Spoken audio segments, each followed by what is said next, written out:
पुराने जमाने में एक दूर दराज सल्तनत थी जिसकी पहाड़ियों पर सफेद बादलों की धुंध हर वक्त बसी रहती थी। इस सल्तनत में एक हकीम सिफ्त बूढ़ा शख्स रहता था जिसका नाम शेख अब्दुल कदीर था। लोग उसे बूढ़ा दाना कहकर पुकारते थे। उसकी उम्र ढल चुकी थी, मगर उसकी आंखों में ऐसी रोशनी थी जो सदियों का इल्म समेटे हुए हो। एक दिन सल्तनत का बादशाह सख्त बीमार पड़ गया। बहुत से तबीब, जादूगर और हकीम आए, मगर कोई उसकी बीमारी समझ न सका। आखिरकार किसी ने बादशाह को बूढ़े दाना का जिक्र किया। बादशाह ने फौरन अपने 2 अमीर तरीन गुलामों को भेजा कि वो बूढ़े हकीम को तलाश करके लाएं। गुलाम घोड़ों पर बैठकर तवील सफर तय करते हुए जंगलों, मैदानों और पहाड़ों को उबूर करते हुए आखिरकार उस झोंपड़ी तक पहुंचे जहां शेख अब्दुल कदीर अपनी खामोश जिंदगी बसर कर रहा था। जब उसने गुलामों की आमद सुनी तो मुस्कुरा कर बोला, मैं जानता हूं तुम क्यों आए हो। चलो तुम्हारे बादशाह के लिए कुछ कर देखते हैं। बूढ़े ने एक लकड़ी की बनी अलमारी खोली और उसमें से जरे सुर्ख जैसा चमकता हुआ एक छोटा सा प्याला निकाला। प्याला बज़ाहिर सादा था, मगर उसके गिर्द हल्की सी नीली रोशनी लरसती रहती थी।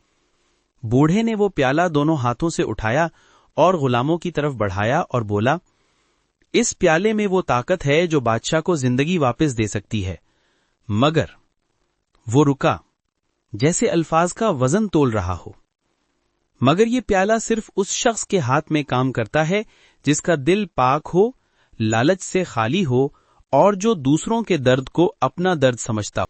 अगर बादशाह ने इसे लालच, गुरूर या जुल्म के साथ छुआ तो इसका असर उल्टा हो जाएगा। गुलामों ने झुककर मुअद्दबाना अंदाज में प्याला ले लिया और सफर की तैयारी करने लगे। मगर जैसे ही वो झोंपड़ी से निकलने लगे तो शेख अब्दुल कबीर ने आहिस्ता से कहा, एक बात और सुन लो, इस प्याले में मौजूद ताकत सिर्फ एक बार इस्तेमाल हो सकती है। सोच समझ कर देना, शायद शिफा किसी और को ज्यादा जरूरत हो। गुलाम एक लम्हे को ठिठक गए, मगर वो बादशाह के हुक्म के पाबंद थे। वो तेजी से महल की तरफ रवाना हुए। रास्ते में जब वो घने जंगल से गुजर रहे थे तो उन्हें एक नौजवान औरत की चीख सुनाई दी।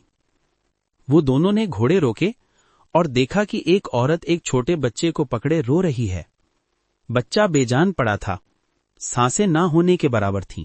औरत ने फरियाद की, मेरे बच्चे को कोई बचा लो, कुछ ही देर पहले उसे सांप ने काट लिया। तुम इस सल्तनत के सरदार लगते हो, रहम करो।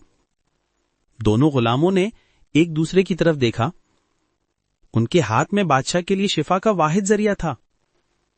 एक गुलाम ने दान भेजकर कहा, हम बादशाह के लिए जा रहे हैं, हमें रोना धोना सुनने का वक्त नहीं है। मगर दूसरा गुलाम उस मां की आंखों में दुख देखा। वो बोला, बूढ़े ने कहा था शिफा उसके हाथ में काम करेगी जिसका दिल पाक हो। शायद असल इम्तिहान यही है। लड़ाई दोनों के दिलों में शुरू हो गई। फरमाने शाही एक तरफ, इंसानियत दूसरी तरफ। आखिरकार दूसरा गुलाम झुककर उस औरत के पास बैठ गया। उसने प्याले में मौजूद नीली रोशनी से लबरेज मशरूब बच्चे के मुंह में डाला। लम्हे भर के अंदर बच्चे का नीला पड़ा चेहरा गुलाबी होने लगा।